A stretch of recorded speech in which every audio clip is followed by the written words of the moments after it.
ব্যক্তি ইউনুসকে কে শিখাইতে পারে বাংলাদেশে একটা সেকেন্ড লোক বাইর করেন যে দেখাইতে পারে?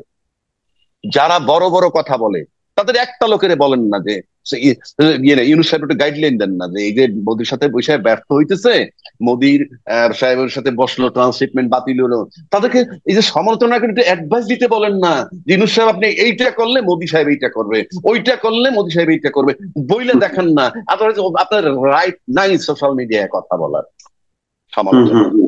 আপনি যদি সলিউশন না দিতে পারেন, ইউনূস সাহেবের পাত্তা দিল না, অমুকের পাত্তা দিল না, অমুক অথর্ব, আপনি কে রে ভাই?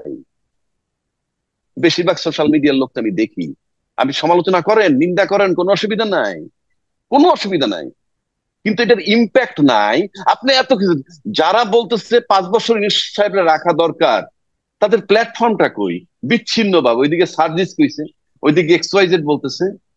আপনার আপনার হতাশা ঢুকে যাইতেছে কেন? আপনার সোশ্যাল মিডিয়ায় নামাই দেন না লোক, নো, ইউনূস সাহেব কোথাকার লোক, উনি 5 বছর থাকবেন, মাঠে নামে দেন না কেন?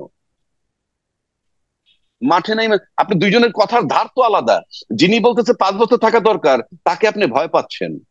আর যারা বলতেছেন 5 বছর থাকার তো প্রশ্ন ওঠে না, নির্বাচন দেন, তারা দলবদ্ধ একটা বিশাল দল, একটা দুইটা দল নয়, অনেকগুলা দল আছে বাংলাদেশে, তাদের তো আর প্রভাব হয় না কেন? এটা কি বলা হয় যে আপনার ন্যাচারাল ভয়। এবং আপনাদের ভিতরে যত ভয় ঢুকবে, তত লোক মাঠে নেমে বলবে। আবার বলে দিচ্ছে চূড়ান্ত লড়াই সামনে হবে ইউনূস সাহেবকে রাখা আর না রাখা নিয়ে। একদল বলবে রাখেন, আরেক দল বলবে রাইখেন না। সেই লড়াইয়ের দিকে যাচ্ছে দেশ। আপনি আপনাকে ক্লিন তৈরি করেন একেবারে। অমুকে মিটিং করতে গাড়ি নিয়ে গেছে, 50টা টাকা পাইলো করে। আরে ভাই, 50 টাকা দিতে 10,000 টাকা করে লাগলে তো লাগে 2.5 লাখ টাকা রে ভাই। তো মানে 5 লাখ টাকা লাই, মনে করে 2.5 লাখ 5 লাখ টাকা লাই, এইটা নিয়ে আমি চিন্তা করবো? আমি সেই লেভেলের রাজনীতিবিদ? আমার যখন বহর যায় আমার সাথে, সেটা কিভাবে যায়? তাহলে আমাদের যারা আমরা সোশ্যাল মিডিয়া আছি, তাদের তো বারবার বলা উচিত যে কি ইন্ডিয়ার সাথে, প্রতিবেশীর সাথে আমাদের ভালো সম্পর্ক দরকার, আপনারা ভিসাটা নিয়ে চিন্তা করেন, দেশের জনগণের সাথে পিপল টু পিপল কন্ট্যাক্ট করেন। এই কথা ইউনূস সাহেবের উপরে খালি চাপাই দেবো আমরা বললে অসুবিধাটা কোথায়? আমরা যদি বলি তাতে বাধাটা কোথায়? আমরা কি খারাপ কিছু? কিন্তু আমরা দেখি সোশ্যাল মিডিয়ায় কেউ কেউ বলেন ইন্ডিয়াকে বয়কট করো, অমুক এটা কি হবে? কি আমি সোশ্যাল মিডিয়াটা লোক বয়কট করতে বললেই কি হবে? আর আমি সোশ্যাল মিডিয়ার লোক এই একটা অন্য কাজ ইন্ডিয়াকে করতে বললেই কি হবে? এফেক্টিভ লোক তো দুইটা, বাংলাদেশের ইউনুস, ভারতের মোদী সাহেব। আর বাকিরা কি আমরা ইফেক্টিভ? বাকিরা কি ইফেক্টিভ? ভারতের মতো একটা দোষরে আমরা কি ডিপ্লোমেসি শিখাবো? আমরা মুখে গল্প যতই করি, তার ভুল ধরেন শুদ্ধ ধরেন, ভারতকে কি আমরা ডিপ্লোমেসি শিখাবো? আর ব্যক্তি ইউনূসের কাছে আসেন, ব্যক্তি ইউনূসকে কে শিখাইতে পারে বাংলাদেশে একটা সেকেন্ড লোক বাইর করেন যে দেখাইতে পারে?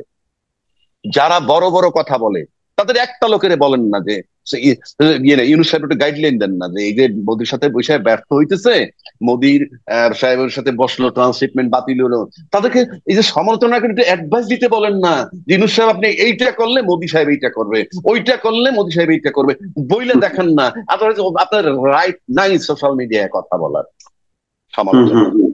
আপনি যদি সলিউশন না দিতে পারেন, ইউনূস সাহেবের পাত্তা দিল না, অমুকের পাত্তা দিল না, অমুক অথর্ব, আপনি কে রে ভাই?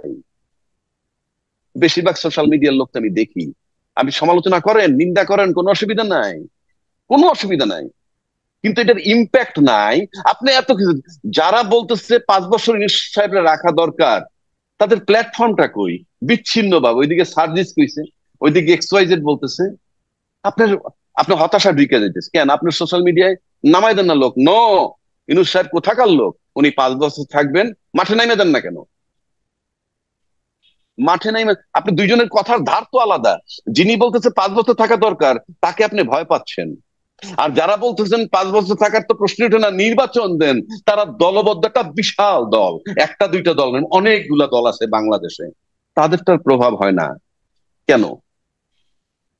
এটা কি বলা হয় যে আপনার ন্যাচারাল ভয়, প্রাকৃতিক ভয় বলেন বা ডিভাইন ভয় আপনাদের ঢুকে গেছে, বিকজ অফ ইউর অ্যাকশন, আপনাদের আমল নামার কারণে।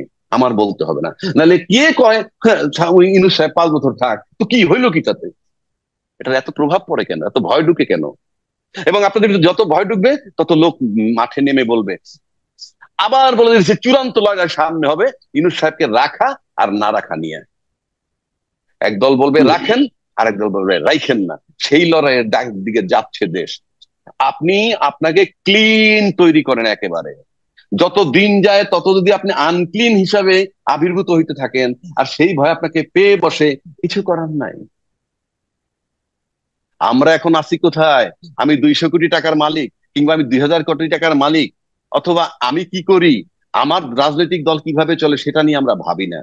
কিংবা আমি 200 কোটি টাকার মালিক, আমার বাসায় কমপ্লেন করে আমার বুয়া বাজারের থেকে 500 টাকা চুরি করছে। এই দুঃখে, এই চিন্তায় আমার সব কাজ মাটি হয়ে যাইতেছে। আরে আমি 200 কোটি টাকার মালিক, বা 2000 কর্মচারী চালাই, 500 টাকা কাজের বুয়া চুরি করে। আমরা এখন সে আলোচনা করতেছি কি, অমুকে মিটিং করতে গাড়ি নিয়ে গেছে, 50 টাকা পাইলো কই। আরে ভাই, 50 টাকা দিতে 10,000 টাকা করে লাগলে তো লাগে 2.5 লাখ টাকা রে ভাই। তো মানে 5 লাখ টাকা লাই, মনে করে 2.5 লাখ, 5 লাখ টাকা লাই। এইটা নিয়ে আমি চিন্তা করবো, আমি সেই লেভেলের রাজনীতিবিদ? আমার যখন বহর যায় আমার সাথে, সেটা কিভাবে যায়? তো আমরা আলোচনাগুলো হুম। কেউ গঠনমূলক করি না। আমরা ইনুসকে দাবাইতে চাই, কাকে যে উঠাইতে চাই আমরা জানি না। আমি আবারও বলছি, ইনুস সাহেব নির্বাচন না দিয়ে 5 বছর থাকতে পারবেন না, থাকা উচিত না। আমি সাপোর্ট করি না, কিন্তু যারা চান না তারা মাঠে নেমে তাকে নামিয়ে দেখিয়ে দেন। ডিসেম্বর পর্যন্ত যারা অপেক্ষা করেন, জুন পর্যন্ত যারা অপেক্ষা করেন, এবং তারা যদি তাকে না নামাইতে পারেন এর আগে, আমি মনে করব ইনুস সাহেব সামনে টেকার দিকে চলে যাবে আস্তে আস্তে। হুম। হুম। পরিষ্কার। এটার জন্য জি। দায় কাদের?